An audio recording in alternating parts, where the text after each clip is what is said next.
अपने YouTube channel sure competition success में आज की क्लास में हम लोग कक्षा 8 की NCERT साइंस की बुक का एक चैप्टर डिस्कस करेंगे जिसका कि नाम है सेल स्ट्रक्चर एंड फंक्शन। बहुत ही इम्पोर्टेंट टॉपिक होने वाला है आज का। जनरल साइंस के लिए बहुत ज़्यादा इम्पोर्टेंट है ये टॉपिक। उसके अलावा जो स्टूडेंट्स बिल्कुल भी नहीं जानते हैं सेल के बारे में उनको यहाँ से अच्छी खासी नॉलेज हो जाएगी आज की इस वीडियो से। तो चलिए स्टार्ट करते हैं आज का हमारा सेशन। और इसके अंदर हम लोग क्या पढ़ेंगे, इसके अंदर हम लोग पढ़ने वाले हैं सेल के बारे में पढ़ेंगे, उसके स्ट्रक्चर्स देखेंगे, उसके अलावा उसके फंक्शन पर भी हम लोग चर्चा करेंगे। तो सबसे पहले सेल के बारे में पढ़ें तो उससे पहले हम लोगों को पता होना चाहिए कि सेल जो है इसकी डिस्कवरी किसने की थी। डायरेक्ट ये क्वेश्चन देखने को मिलता है कि सेल की खोज किसने की थी, यानी कि कोशिका की खोज किसने की थी। तो ये की थी रॉबर्ट हुक ने। रॉबर्ट हुक नाम के एक साइंटिस्ट जिन्होंने सेल को खोजा था सबसे पहले 1665 ईस्वी में। 1665 में रॉबर्ट हुक ने क्या किया था, सेल की डिस्कवरी की थी। अगर हम लोग बात करें डिस्कवरी की तो देखिए हुआ यूँ था कि एक पेड़ होता है जिसका कि नाम है ओक, एक ओक ट्री। और ओक ट्री का जो स्टेम होता है, जो तना है, उसकी छाल का एक हिस्सा है जिसका कि नाम है कोर्क। तो सबसे पहले रॉबर्ट हुक ने क्या किया था, कोर्क की एक स्लाइस को अपने सिंपल माइक्रोस्कोप के अंदर उसको देखा था। उस समय में जो माइक्रोस्कोप था वो बहुत ज़्यादा डेवलप नहीं था। उसका जो मैग्नीफिकेशन पावर था, मैग्नीफिकेशन यानी कि चीज़ों को कितना बड़ा करके दिखा सकता है, तो वो बहुत ही ज़्यादा नहीं था। इस वजह से जो सेल दिखाई दी थी, आप लोग यहाँ पर डायग्राम देखते हैं, रॉबर्ट हुक को कुछ इस तरीके की स्ट्रक्चर उस माइक्रोस्कोप से देखने को मिली थी। किसके अंदर देखने को मिली थी, कोर्क के अंदर देखने को मिली थी। और कोर्क क्या है, सेल इसके ये जो मैंने बताया है ओक ट्री, इसका ही एक पार्ट है। अब देखिए जब रॉबर्ट हुक ने इसको देखा इस माइक्रोस्कोप के अंदर, तो आप यहाँ पर देख सकते हैं कि इस तरीके से जो हनी बी का कम होता है, जो मधुमक्खी का छत्ता है, कुछ इस टाइप की स्ट्रक्चर देखने को मिली थी। आप यहाँ पर देख सकते हैं। अब ये स्ट्रक्चर देखिए उसने, तो यहाँ पर देखिए अलग अलग छोटे छोटे कंपार्टमेंट से जो है आप लोगों को दिखाई दे रहे होंगे यहाँ पर। तो एक जो कंपार्टमेंट है वो दूसरे कंपार्टमेंट से यहाँ पर अलग अलग है। हर एक बॉक्स जो है वो अलग अलग है, मिक्स नहीं है ये। तो रॉबर्ट हुक ने क्या किया था, इसी कंपार्टमेंट को सबसे पहले ये नाम दिया था सेल। तो इस तरीके से ये जो वर्ड है सेल, ये कॉइन किया गया किसके द्वारा, रॉबर्ट हुक के द्वारा। तो इस तरीके से कुछ सेल की खोज हुई। उसके बाद में भी क्या हुआ कि समय बीतता गया। 1665 के बाद काफ़ी लंबे समय तक ऐसा कोई भी माइक्रोस्कोप का इन्वेंशन नहीं हुआ था जिसकी कि हाई मैग्नीफिकेशन पावर हो। तो हम लोग बोल सकते हैं कि 150-200 साल तक इस फील्ड के अंदर कुछ भी नहीं हुआ, ज़्यादा कुछ खास, ज़्यादा हम लोग सेल के बारे में कुछ जानते नहीं थे। लेकिन आज के समय में हम लोग देखेंगे कि हमारे पास एक से बढ़ के एक इलेक्ट्रॉनिक माइक्रोस्कोप है जिससे कि सेल की हर तरीके से खोज की जा चुकी है। सेल के जितने भी पार्ट होते हैं, हर एक पार्ट को आसानी से देखा जा सकता है, डिटेल उनके बारे में स्टडी की जा चुकी है। तो इस तरीके से हुई थी सेल की खोज, इस बारे में हम लोगों ने देखा। उसके बाद स्टार्ट करते हैं आज का हमारा टॉपिक जो कि है सेल के बारे में।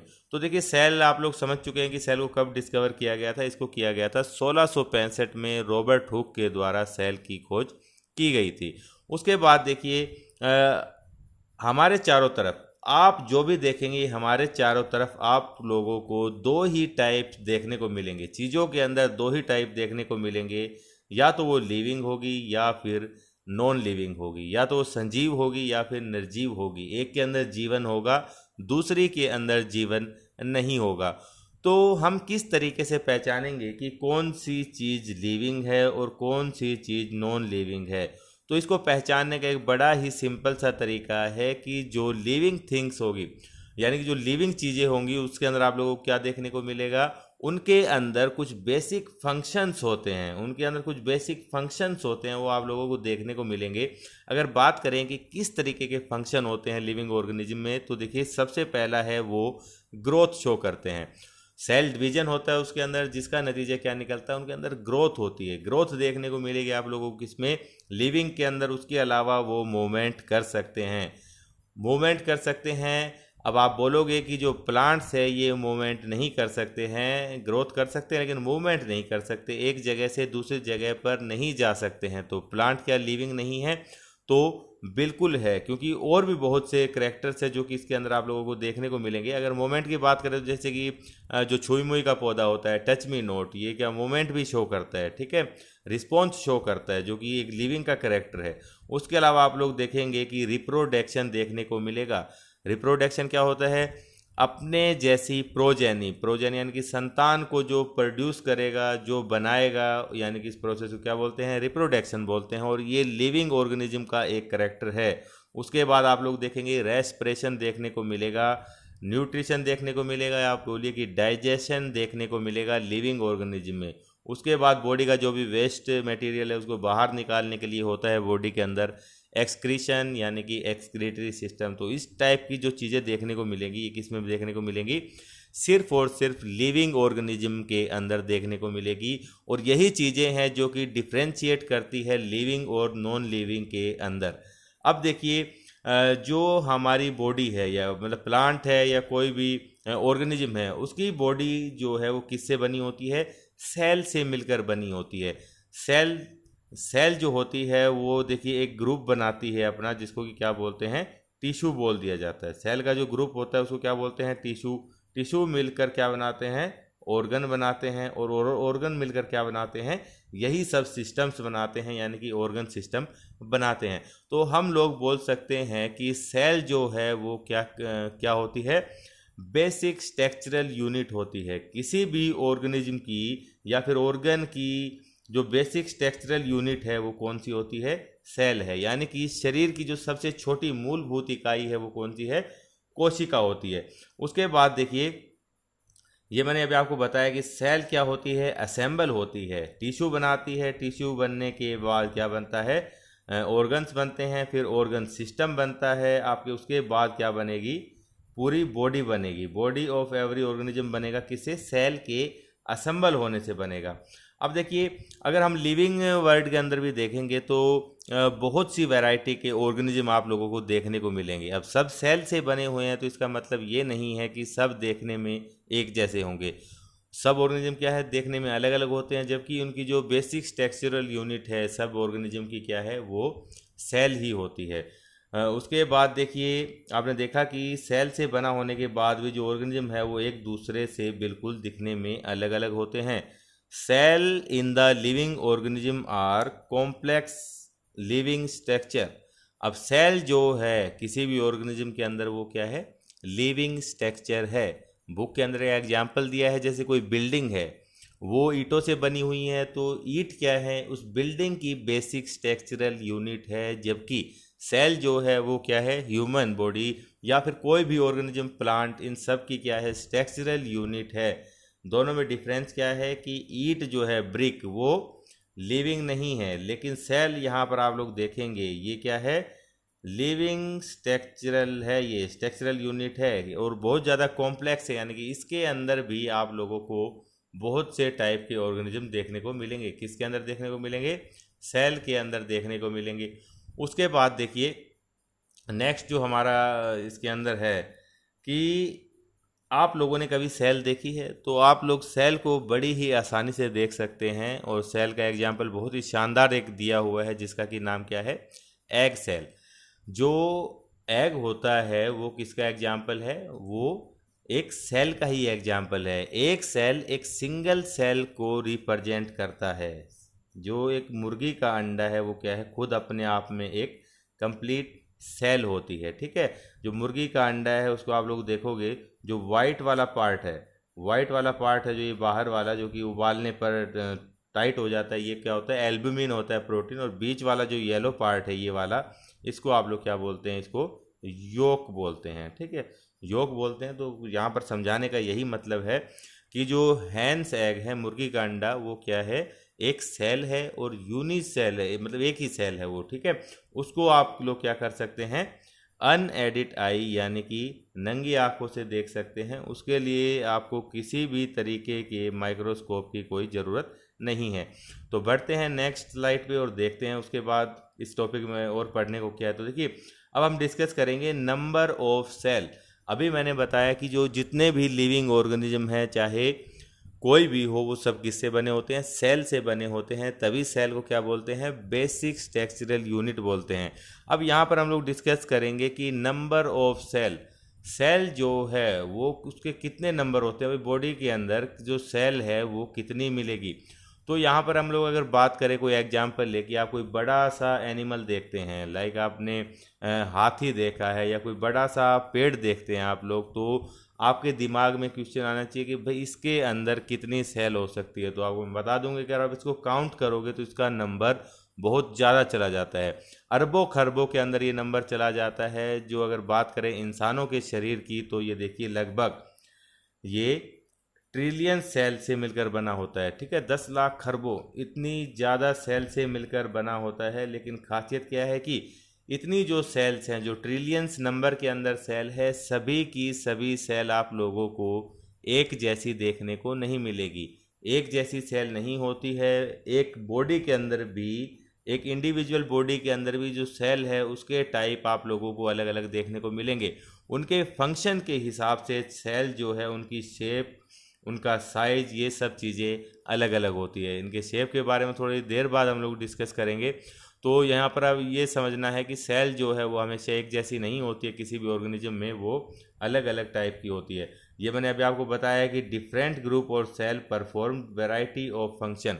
जो डिफरेंट टाइप की सेल इकट्ठा होकर क्या करती है, अलग अलग टाइप के फंक्शन करते हैं। जैसे आप लोग एग्जांपल लीजिए कि कोई प्लांट है, कोई पौधा या पेड़ है, उसकी जो जड़ है, जो रूट्स होती है, वो उस टाइप की सेल से बनी हुई है कि उनका जो फंक्शन है वो बिल्कुल अलग है। उनका फंक्शन क्या है, ऐसा रहेगा कि भाई वाटर को एब्जॉर्ब करना है, मिट्टी के अंदर से मिनरल्स एब्जॉर्ब करने हैं, तो वो सेल उस टाइप का ही काम करेगी।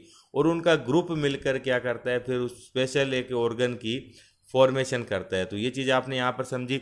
उसके बाद हम लोग देखेंगे, अगर सेल के बेस पर हम लोग डिवाइड करें कि सेल के बेस पर जो ऑर्गेनिज्म है वो कितने टाइप के होते हैं, तो वो हम लोगों को 2 टाइप के ऑर्गेनिज्म देखने को मिलेंगे।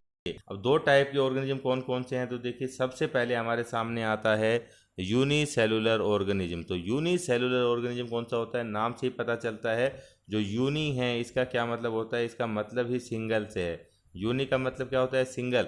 ऐसे ऑर्गेनिज्म जो कि सिर्फ और सिर्फ एक सेल से बने हुए हैं, उनको क्या बोलेंगे, यूनिसेलुलर ऑर्गेनिज्म उनको कहा जाता है। तो यहाँ पर आप लोगों को कुछ एग्जाम्पल दिए गए हैं यूनिसेलुलर ऑर्गेनिज्म के, जो कि एक कोशिकीय हैं, एक ही कोशिका से बने हुए हैं। तो ये कौन से हैं, यहाँ पर आप लोग देखेंगे, पैरामीशियम आपके सामने, अमीबा है, उसके अलावा जो बैक्टीरिया है ये भी सिंगल सेल होता है। उसके अलावा जो ईस्ट है ये भी क्या है, ये सब सिंगल सेल के एग्जाम्पल है, यूनिसेलुलर ऑर्गेनिज्म के एग्जाम्पल होते हैं। उसके बाद दूसरा जो सेट है हमारे पास, तो ये कौन सा है, दूसरे हैं multi cellular organism. Multi cellular नाम से ही पता लग रहा है कि जो सेल है वो कितनी होगी, मल्टी सेलुलर, यानी कि बहुत ज़्यादा सेल होगी। तो यानी कि जो 1 वाले हैं वो तो यूनिसेलुलर हो गए, तो 2 और मोर सेल्स हम लोगों को देखने को मिलेगी। कोई लिमिट नहीं है, बहुत ज़्यादा अरबों खरबों की संख्या में ये मल्टी सेलुलर ऑर्गेनिज्म है, ये देखने को हमें मिलेंगे। इसका एग्जाम्पल क्या है, एग्जाम्पल आप लोग ले लीजिए कि कोई भी प्लांट है, एनिमल है, कोई भी ऑर्गेनिज्म है, तो ये सब क्या है, मल्टी सेलुलर ऑर्गेनिज्म आप लोगों को देखने को मिलेंगे। ठीक है, सिंगल में जैसे कि यूग्लिना है, बाकी एग्जाम्पल आप लोगों को बताए हैं। तो इस तरीके के ये आप लोगों को एग्जाम्पल देखने को मिलेंगे।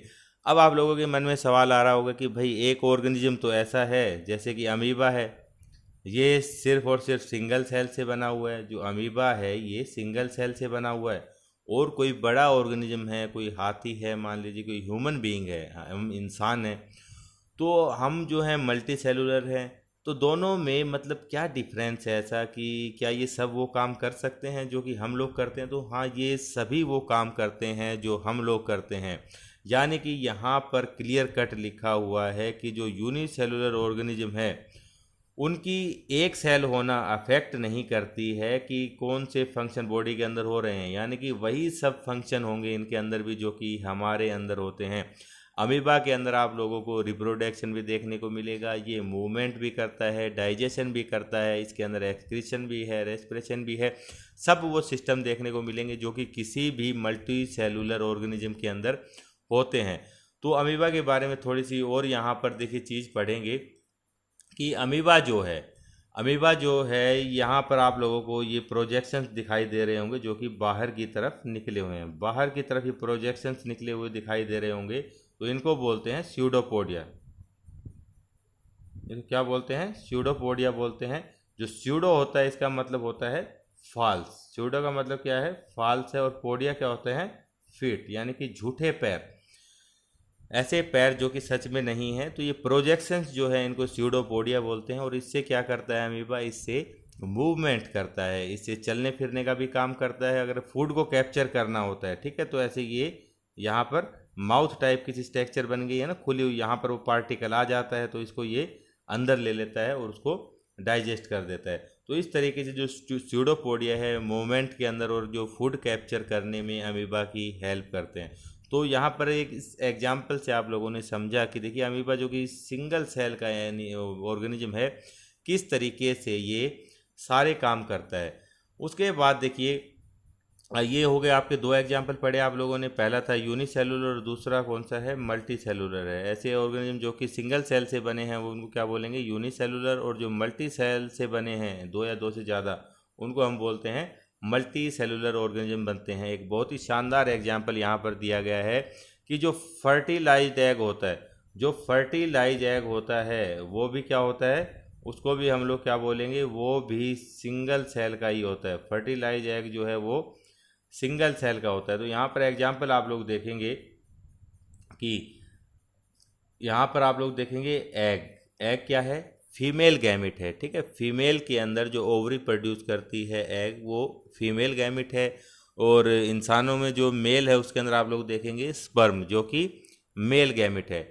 फीमेल गैमिट और मेल गैमिट के फ्यूजन से क्या बनता है? एक जाइगोट बनता है। तो दो यहाँ पर ये सेपरेट सेपरेट सेल है और यहाँ पर मिलकर क्या कर रही हैं? एक सिंगल सेल की यहाँ पर फॉर्मेशन कर रही है। जी हाँ, जो जाइगोट है ये क्या है? एक सिंगल सेल की स्ट्रक्चर होती है जाइगोट। जाइगोट क्या है? एक सिंगल सेल वाली स्ट्रक्चर है। तो अब यहाँ पर जो ह्यूमन बीइंग है या कोई भी ऑर्गेनिज्म है जो अपनी शुरुआत करते हैं, ये तो किससे करते हैं अपनी शुरुआत? ये करते हैं सिंगल सेल के साथ ही अपनी शुरुआत करते हैं। तो जाइगोट जो है उसके बाद देखिए ये फर्दर डिवाइड होता है। उसके बाद जाइगोट जो है ये क्या होगा? डिवाइड होता है, सेल डिवीजन होता है। उसके बाद एक सेल से इसके अंदर क्या बनती है? दो सेल बनती हैं। उसके बाद इस तरीके से जो पूरा आप लोग देखेंगे बाद में एम्ब्रायो बनता है, फिर फीटस बन जाता है, ठीक है, लास्ट में बेबी। तो कोई भी फर्टिलाइज एग जो है जिसको कि हम लोग जाइगोट बोलते हैं, तो ये क्या होता है? सिंगल स्ट्रक्चर होती है। जाइगोट जो है ये क्या है? ये एक सिंगल सेल वाली स्ट्रक्चर है। उसके बाद जो डेवलपमेंट है वो कैसे होता है? सेल के अंदर ये डिवीजन होता है, एक सेल से बहुत सारी सेल बनती है। इस तरीके से क्या होगा? इसके अंदर डेवलपमेंट देखने को मिलेगा। उसके बाद मैंने आपको ये बता ही दिया कि जो यूनिसेलुलर ऑर्गेनिज्म है वो सभी वो नेसेसरी फंक्शन करते हैं जो कि मल्टी सेलुलर ऑर्गेनिज्म करते हैं, जैसा कि हमने अभी अमीबा के एग्जाम्पल में देखा था। उसके बाद हम लोग डिस्कस करेंगे शेप ऑफ सेल। अगर सेल की हम लोग बात करें कि सेल जो है देखने में किस तरीके की दिखाई देगी, तो यहाँ पर देखिए आप लोग एक तो एग्जाम्पल यहीं पर देख सकते हैं कि ये जो एग है ये भी क्या है? एक सेल का ही एग्जाम्पल है। यहाँ पर क्या है? ये स्फेरिकल टाइप की है, गोल है यहाँ पर। और जो स्पर्म है इसका भी आप लोग शेप देख सकते हैं, ये भी एक सेल है। तो यहाँ पर ये दोनों अलग अलग टाइप की सेल हो गई, ठीक है। जो इनका शेप है सेल का वो अलग यहाँ पर देखने को मिलेगा। उसके अलावा अभी हमने देखा था कि जो यूनिसेलुलर ऑर्गेनिज्म है इसके अंदर भी आप लोग बहुत से यहाँ पर सेल के जो शेप है देखने को मिलेगी। जैसे कि यहाँ पर आप खास तौर पर देखिए पैरामीशियम है, अमीबा है, तो इनकी क्या है? सेल ही है लेकिन शेप इनकी अलग अलग है। अगर आप लोगों से कोई पूछता है कि जो अमीबा है इसकी स्ट्रक्चर कैसी है, ये सेल है, तो इसकी जो स्ट्रक्चर है वो रेगुलर नहीं है, तो हम बोल सकते हैं कि इसकी जो स्ट्रक्चर है वो कैसी है? इरेगुलर स्ट्रक्चर है, ठीक है। रेगुलर स्ट्रक्चर इसकी नहीं है, किसकी? अमीबा की। तो अमीबा की तरह ही हमारी बॉडी में एक और सेल होती है जिसको कि बोलते हैं WBC, यानी कि वाइट ब्लड सेल बोलते हैं। अगर इसकी शेप की हम लोग बात करेंगे तो इसकी शेप भी कैसी होती है? ये भी इरेगुलर होती है, अपनी शेप को ये चेंज करती है। अब यहाँ पर आप लोग सोचेंगे कि जो WBC है और अमीबा है, ये दोनों ही क्या है, अलग अलग सेल है, सिंगल सेल है अपने आप में, लेकिन इनके अंदर डिफरेंस क्या है, शेप में तो ये क्या कर रही है, दोनों ही इरेगुलर शेप की है। तो यहाँ पर देखिए जो WBC है वो सिर्फ एक सेल है, ठीक है, जबकि यहाँ पर अमीबा जो है वो क्या है, एक सेल तो है लेकिन अपने आप में क्या है, एक अलग से ऑर्गेनिज्म भी है। कौन सा ऑर्गेनिज्म है, यूनिसेलुलर ऑर्गेनिज्म इसको कहेंगे। तो यहाँ पर आप लोग समझ गए कि जो शेप है वो कैसी देखने को मिलेगी सेल की, ये कोई फिक्स नहीं होती है, बहुत से टाइप की सेल आप लोगों को देखने को किसी भी एक ऑर्गेनिज्म के अंदर। उसके बाद देखिए बढ़ेंगे आगे और पढ़ेंगे कुछ शेप के बारे में। तो अभी मैंने आपको बता दिया है ये सब चीज़ें जो यहाँ पर लिखी हुई है, इसके बारे में देखिए जो स्यूडोपोडिया लिखा है, ये मोमेंट और किस में हेल्प करता है, उसकी फीड करने में, फूड को कैप्चर करने में भी हेल्प करता है। ये सब चीज़ें हम लोग यहाँ पर अभी पढ़ चुके हैं। उसके बाद देखिए बढ़ेंगे आगे और देखते हैं आगे हम क्या पढ़ने वाले हैं अभी। तो उसके बाद हम लोग यहाँ पर कुछ सेल की स्ट्रक्चर के बारे में ही डिस्कस करेंगे कि कितने टाइप की स्ट्रक्चर जो है अलग अलग हम लोगों को दिखाई देगी। तो यहाँ पर कुछ आप लोगों को एग्जांपल दिए गए हैं। जो पहली लाइन है यहाँ पर WBC के बारे में ही लिखा हुआ है, जो कि मैं आप लोगों को बता चुका हूँ। तो यहाँ पर कुछ आपको सेल दिखाई गई है यहाँ पर। तो देखिए सबसे पहली जो सेल है ये कौन सी है, यहाँ पर रेड कलर की, ये है RBC है, जो हमारी रेड ब्लड सेल्स है। यहाँ पर RBC आप लोग देख सकते हैं। इसका जो फंक्शन है, अपने फंक्शन के हिसाब से इसकी सेल यहाँ पर देखने को मिलेगी। उसके बाद दूसरा जो सेट है हमारे पास सेल का, तो ये कौन सी है, मसल्स सेल है, ठीक है, मसल सेल है। मसल्स की फॉर्मेशन होती है इनसे, और किस टाइप की शेप होती है इनकी, होती है स्पाइंडल या फिर स्पिंडल शेप जो है इन मसल सेल की देखने को मिलेगी, जबकि RBC की क्या थी, स्फेरिकल थी। उसके बाद एक और इमेज यहाँ पर देखेंगे तो ये क्या है, आपकी नर्व सेल है, ठीक है, नर्व सेल। और इसकी अगर शेप की बात करें तो ये कैसी है, लॉन्ग एंड ब्रांच्ड स्ट्रक्चर, ठीक है, लंबी भी है और देखिए यहाँ पर ब्रांच भी देखने को मिलेगी। तो इस टाइप की स्ट्रक्चर को क्या बोल दिया गया है, लॉन्ग एंड ब्रांच्ड स्ट्रक्चर जो है यहाँ पर इसको बोला गया है। किसको, जो आपकी ये वाली सेल है, कौन सी, न्यूरॉन वाली, इस सेल को लॉन्ग एंड ब्रांच्ड सेल देखने को बोलेंगे। उसके बाद देखिए नेक्स्ट है हमारा साइज ऑफ सेल। अब जो सेल है इसका साइज जो है वो किस तरीके का देखने को मिलेगा। तो देखिए जो लिविंग ऑर्गेनिज्म है उनके अंदर भी अलग अलग है सेल, बहुत सारी सेल है, और जो सेल का जो शेप साइज है ये सब भी अलग अलग देखने को मिलेगा। तो यहाँ पर देखिए मैंने अभी आपको बताया था कि एग जो है, मुर्गी का अंडा, वो भी अपने आप में सेल ही है। उसका साइज इतना बड़ा है कि आप लोग उसको देख सकते हैं। उसी में ही एक और एग्जांपल आप लोगों के पास कि यहाँ पर जो दिया गया है कि देखिए जो ऑस्ट्रिच एग है, जो शुतुरमुर्ग होता है, उसका जो अंडा है वो भी तो अपने आप में ही एक सेल है। तो उसका साइज देखिए कितना बड़ा है, 170 मिलीमीटर से लेकर 130 मिलीमीटर, ठीक है, 170 बाय 130 की जो साइज है देखने को मिलेगी किसकी, ऑस्ट्रिच एग की, जो कि अपने आप में बहुत बड़ा होता है। उसके अलावा अगर हम लोग बात करें बैक्टीरिया की, थोड़ी देर पहले आप लोगों ने इमेज भी देखी थी, तो बैक्टीरिया जो है ये क्या है, स्मॉलेस्ट साइज है, सबसे छोटी साइज। इसका साइज कितना होता है, ये देखिए माइक्रोमीटर के अंदर है। और जो माइक्रोमीटर है ना वो बहुत ज़्यादा छोटा होता है, यानी कि 1 मीटर का भी 10 लाखवां हिस्सा हो सकता है। कौन सा, ये माइक्रोमीटर भी बोलते हैं या फिर इसको माइक्रोन भी बोलते हैं। तो जो बैक्टीरिया सेल है ये कितना साइज है इसका, 0.1 से लेकर 0.5 माइक्रोमीटर किसका सेल का साइज है, बैक्टीरिया की सेल का साइज है। उसके अलावा भी मैंने आपको बताया कि जो एग वगैरह है इनको आप लोग इजीली देख भी सकते हैं। तो अब इस तरीके से देखिए कि जो सेल का साइज है, सेल का जो साइज है, size of cell have no relation with size of body. Cell का साइज जो है क्या वो किसी बॉडी के साइज से भी भाई उसको प्रभावित करता है। जैसे कि अगर आप लोग देखेंगे किसी एलिफेंट को देख रहे हैं या कोई बड़ा सा पेड़ है, तो अगर उसका साइज बड़ा है तो उसका मतलब ये नहीं है कि उसकी सेल का साइज भी आप लोगों को बड़ा देखने को मिलेगा। ऐसा बिल्कुल भी नहीं है। जो साइज बड़ा देखने को मिलता है उसका रीज़न क्या है, ज़्यादा सेल होना, ठीक है, ज़्यादा सेल डिवीज़न हुआ है ज़्यादा सेल देखने को मिलेगी, तो इसका मतलब क्या है कि उसका साइज भी बड़ा होगा। जैसे बुक के अंदर एक एग्जाम्पल है कि आप लोग अगर हाथी और चूहे की तुलना करें सेल की, तो क्या हाथी में बड़ी सेल होती है? तो बड़ी तो नहीं होती है, लेकिन उनका सेल का नंबर बहुत ज़्यादा होता है। एक एग्जाम्पल दिया गया है कि जो नर्व सेल है, ठीक है, जो अभी हमने देखी थी long and branch nerve cell थी, और उसकी बात करें तो सेम हाथी में भी वैसी दिखाई देगी और चूहे के अंदर भी वैसी ही देखने को मिलेगी। उसके बाद हमारा इम्पोर्टेंट टॉपिक यहाँ से और ज़्यादा इम्पोर्टेंट हो जाता है जब आप लोग पढ़ते हैं पार्ट्स ऑफ सेल के बारे में। तो पार्ट्स ऑफ सेल के अंदर देखिए बहुत ही कॉम्प्लेक्स स्ट्रक्चर है, स्टार्टिंग मैंने आप लोगों को बताया था, लेकिन जो 8th क्लास है उसके हिसाब से बहुत ही कम इसमें डिस्कस करने को दिया गया है। तो यहाँ पर हम लोग देखेंगे कि कौन कौन से पार्ट हम लोगों को डिस्कस करने हैं। तो यहाँ पर आपको एक सेल का डायग्राम दिखाई दे रहा होगा, ये वाला। ये थोड़ा देखिए स्फेरिकल स्ट्रक्चर है, गोल सी स्ट्रक्चर है। तो ये कैसी है? एनिमल सेल है ये, ठीक है। अगर रेक्टेंगुलर शेप में होती इस टाइप से तो वो कौन सी होती? वो प्लांट सेल होती। तो यहाँ पर हमारे सामने एनिमल सेल है। अब देखेंगे कि कौन कौन से पार्ट हम लोगों को डिस्कस करने हैं। तो जो पहला पार्ट है हमारे सामने, पहला पार्ट जो है जो कि डिस्कस करना है, तो बाहर ये अलग से पिंक कलर के आप लोग आउटर लाइन देख रहे हैं ना, इसको क्या बोलते हैं? इसको बोलते हैं सेल मेम्ब्रेन। तो बाहर वाला पार्ट जो है ये कौन सा है? सेल मेम्ब्रेन है। इसके बारे में पढ़ेंगे हम लोग।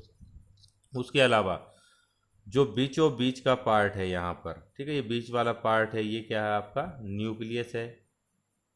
इसके बारे में पढ़ेंगे। अब बीच के अंदर जो भी ये लिक्विड भरा हुआ है यहाँ पर सेल के अंदर, ठीक है, इसको बोलते हैं साइटोप्लाज्म। इसको क्या बोलते हैं? साइटोप्लाज्म बोलते हैं। इसके बारे में हम लोगों को डिस्कस करना है। एक बार फिर से देखेंगे, जो आउटर कवरिंग है ये क्या है? सेल मेम्ब्रेन है। बीच में जो मटेरियल है ये साइटोप्लाज्म है, और जो बीच में है ये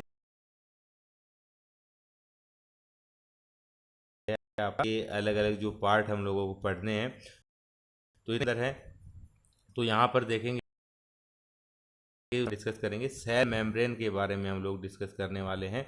तो सेल मेम्ब्रेन जो है, ये चीज़ आप लोगों को पता चल चुकी है कि जो सेल की आउटर कवरिंग है, जो सेल की बाहर वाली कवरिंग होती है, ये सेल है। तो ये जो बाहर वाली कवरिंग है जो कि अभी हमने बनाई है, इसको ही क्या बोलते हैं? सेल। इसको मेम्ब्रेन कहा जाता है। इसके बाद देखिए, the cytoplasm and nucleus are enclosed within the cell membrane. ये भी हमने देखा है अभी कि सेल का जो न्यूक्लियस है बीचों बीच, और जो भी लिक्विड भरा हुआ है साइड में यहाँ पर, ठीक है, ये जो भी लिक्विड यहाँ पर भरा हुआ है इसको क्या बोलते हैं? साइटोप्लाज्म। तो ये जो न्यूक्लियस और जो साइटोप्लाज्म है ये किसके अंदर बंद है? ये है सेल मेम्ब्रेन के अंदर, ये क्लोज्ड है। उसके बाद देखिए सेल मेम्ब्रेन जो है इसको हम और क्या बोलते हैं? इसका दूसरा नाम जो है ये कौन सा है? प्लाज्मा मेम्ब्रेन भी कहा जाता है। किसको कहेंगे प्लाज्मा मेम्ब्रेन? जो सेल मेम्ब्रेन है उसको हम लोग प्लाज्मा मेम्ब्रेन भी बोल सकते हैं। उसके बाद देखिए अब इसके फंक्शन क्या क्या हैं। तो सेल मेम्ब्रेन जो है ये क्या करती है? एक सेल को दूसरी सेल से सेपरेट करने का काम करती है। तो देखिए जैसे कि रॉबर्ट हुक के स्ट्रक्चर में हम लोगों ने पढ़ा था कि सेल जो है इस टाइप से अटैच उसको दिखाई देती है, ठीक है, अलग अलग सेल दिखाई देती है। तो यहाँ पर हर एक सेल अलग है दूसरी सेल से, अलग अलग दिखाई दे रही है ना, मिक्सअप नहीं है। क्यों नहीं है? क्योंकि यहाँ पर जो आप लोग उनकी बाहर वाली कवरिंग देख रहे हैं ये सेल मेम्ब्रेन ही है, बाहर वाली कवरिंग। तो ये क्या कर रही है कि हर एक सेल को दूसरी सेल से अलग करने का काम करती है। कौन करेगा? ये करेगा सेल मेम्ब्रेन। उसके बाद देखिए जो दूसरा है कि सेल मेम्ब्रेन जो है ये क्या होती है? सेल मेम्ब्रेन होती है पोरस। पोरस क्या होता है? यानी कि छोटे छोटे छेद देखने को मिलेंगे, ठीक है। पोरस यानी कि छोटे छोटे रंध्र पाए जाते हैं, और इनसे क्या होता है? इनसे मूवमेंट होता है सब्सटेंस और मटेरियल का, ठीक है। एक सेल से दूसरी सेल में मटेरियल या फिर सब्सटेंस का भी ट्रांसफ़र होता है सेल से, ठीक है। मैंने अभी आपको स्ट्रक्चर बनाई थी कि दो सेल मान लीजिए इस तरीके से आपस में जुड़ी हुई है, यहाँ पर सेल आपस में जुड़ी हुई है। तो इनकी जो मेम्ब्रेन है ये क्या है? परमिएबल है। वैसे सिलेक्टिवली परमिएबल होती है, हर एक चीज़ यहाँ से परमिएबल नहीं होती कि इधर उधर जाएगी। सिलेक्टिवली यानी कुछ सिलेक्टेड मटेरियली, कुछ यहाँ पर जा रहे हैं, ठीक है, कुछ यहाँ से आ रहे हैं। तो इस तरीके से इसको क्या बोलते हैं कि ये पोरस है और यहाँ से मूवमेंट होता है इधर उधर, ठीक है। और इसको क्या बोलते हैं? इसको बोलते हैं ऑस्मोसिस बोला जाता है इस प्रोसेस को। बाद में कभी पढ़ेंगे इस बार मामले में। तो इस तरीके से आप लोगों ने देखा कि जो सब्सटेंस है किस तरीके से सेल मेम्ब्रेन से होता हुआ एक जगह से दूसरी जगह पर जाता है।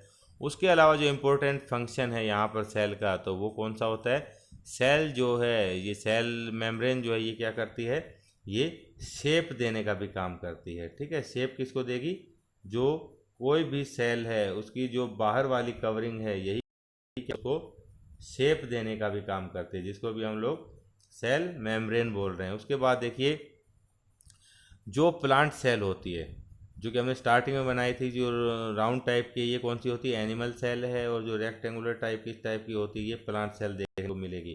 तो प्लांट सेल के अंदर देखिए अंदर वाली जो है ये तो सेल मेम्ब्रेन है, अंदर वाली तो सेल मेम्ब्रेन है, लेकिन जो बाहर आएंगे तो ये क्या है, एक एक्स्ट्रा कवरिंग है जिसको कि सेल वॉल कहा जाता है।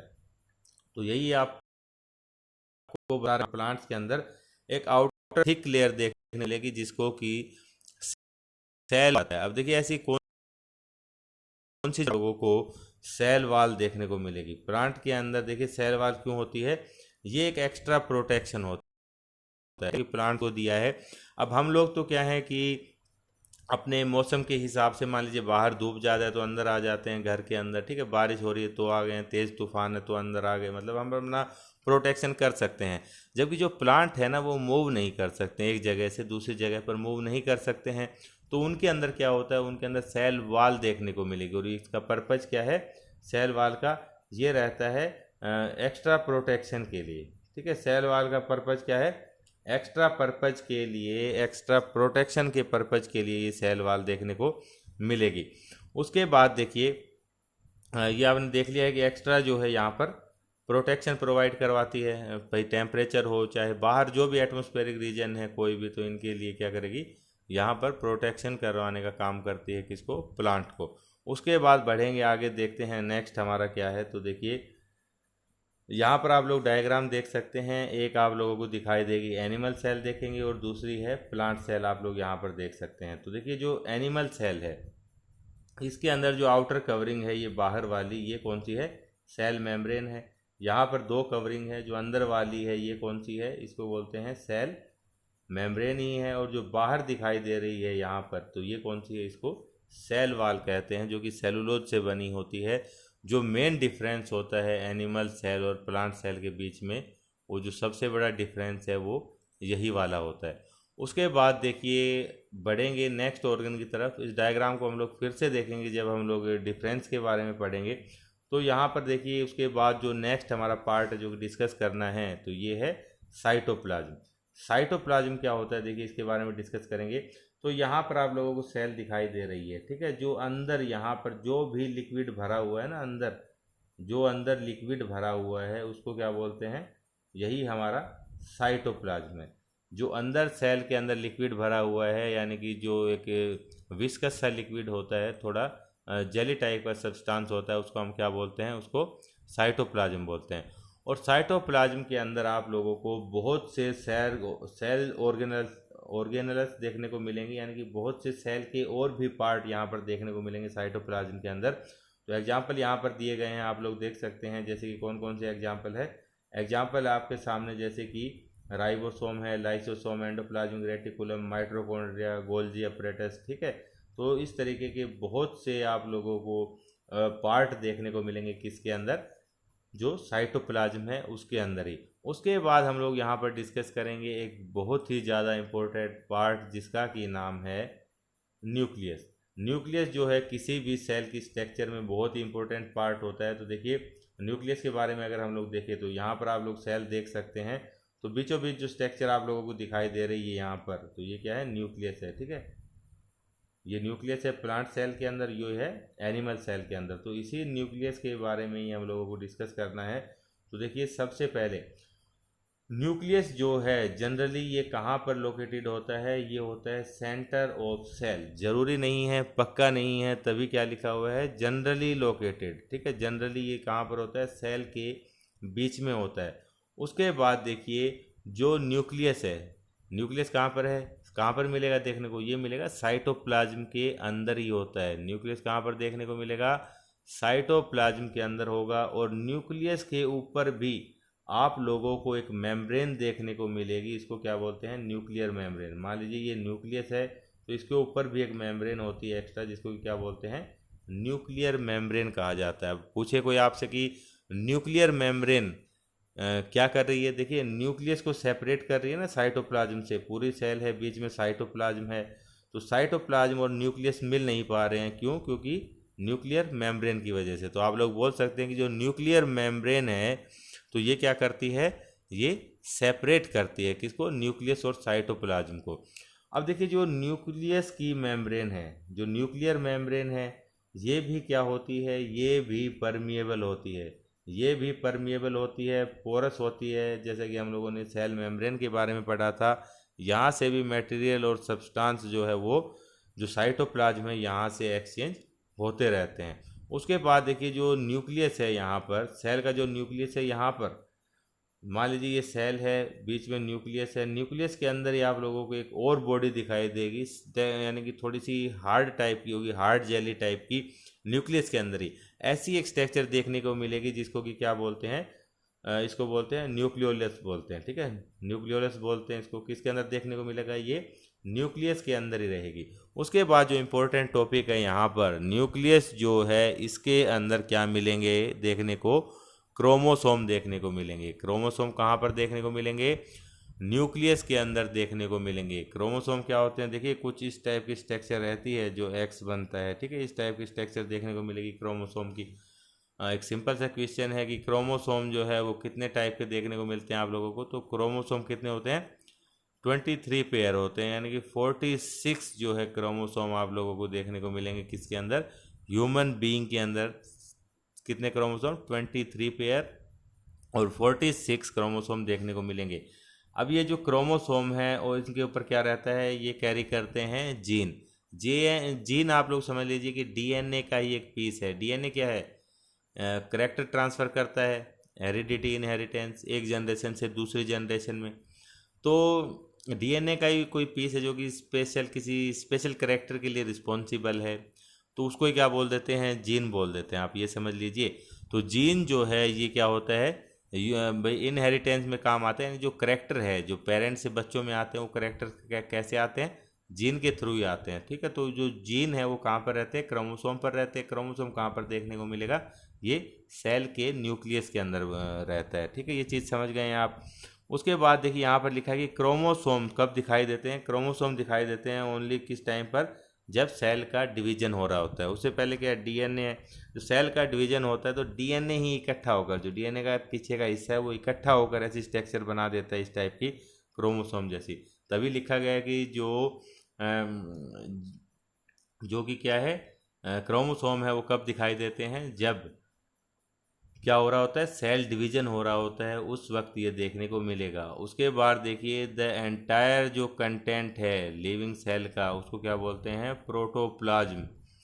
जो आपका न्यूक्लियस है और जो साइटोप्लाज्म है, इन दोनों को मिलाकर इकट्ठा, यानी कि ये जो पूरी स्ट्रक्चर है इनको मिलाकर इकट्ठा क्या बोलते हैं, न्यूक्लियस और साइटोप्लाज्म को, इनको इकट्ठा बोल दिया जाता है प्रोटोप्लाज्म। यानी कि साइटोप्लाज्म क्या है, न्यूक्लियस और सेल मेम्ब्रेन को छोड़कर जो जेली लाइक लिक्विड है उसको क्या बोलते हैं, साइटोप्लाज्म।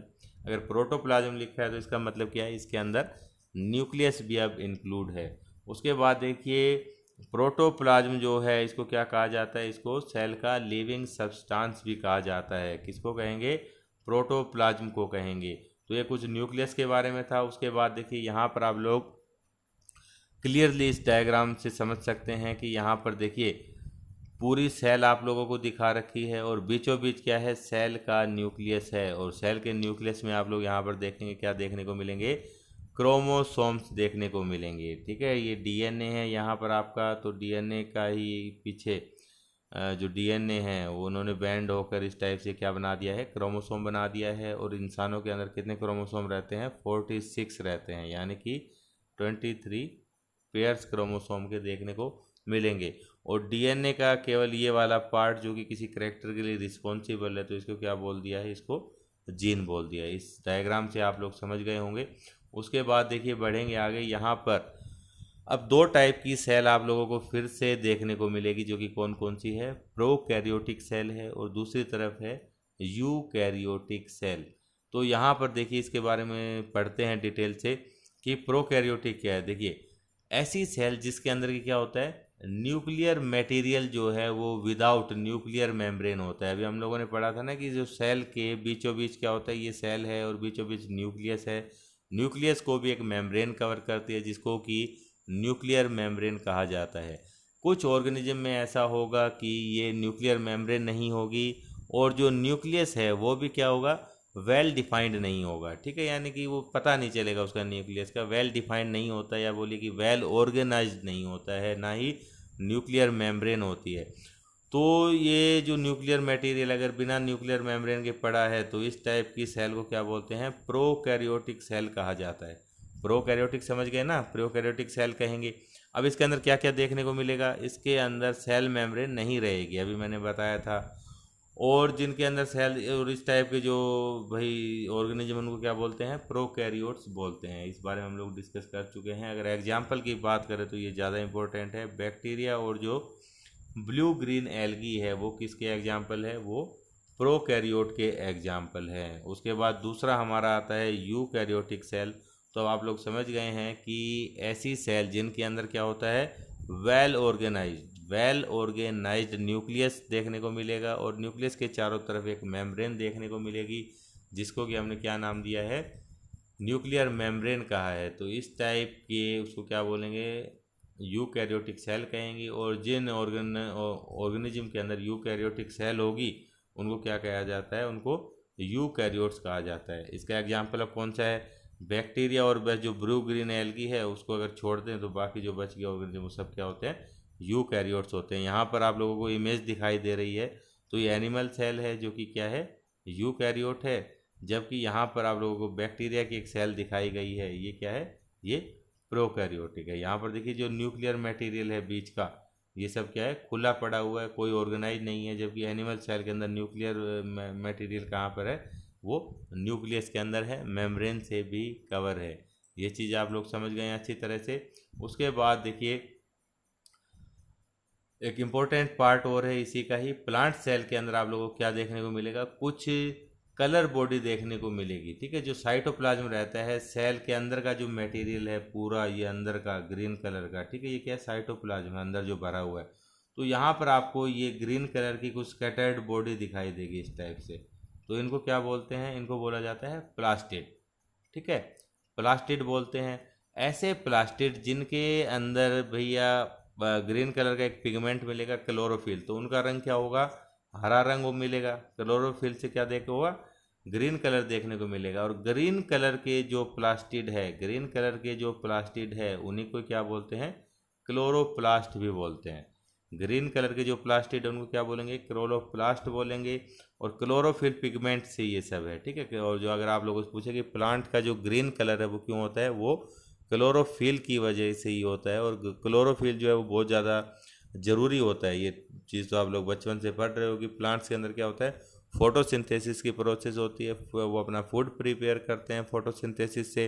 तो ये फोटोसिंथेसिस की प्रोसेस है ये सनलाइट की प्रेजेंस में, और उसके अलावा क्लोरोफिल होना बहुत ज़्यादा ज़रूरी है। तो क्लोरोफिल जो है ये क्या हेल्प करता है, किसके अंदर, फोटोसिंथेसिस के अंदर हेल्प करता है। यहाँ पर आप लोग डायग्राम देख सकते हैं प्लांट सेल का। ठीक है, यहाँ पर सेल वाल भी देखने को दिखाई देगी और सेल मेम्ब्रेन भी होती है। ठीक है, उसके बाद ये बीच का जो पार्ट आप लोग देख रहे हैं ये बड़ा सा खाली, ये क्या होता है, ये वैक्यूल्स होते हैं। ये क्या होते हैं, वैक्यूल्स होते हैं।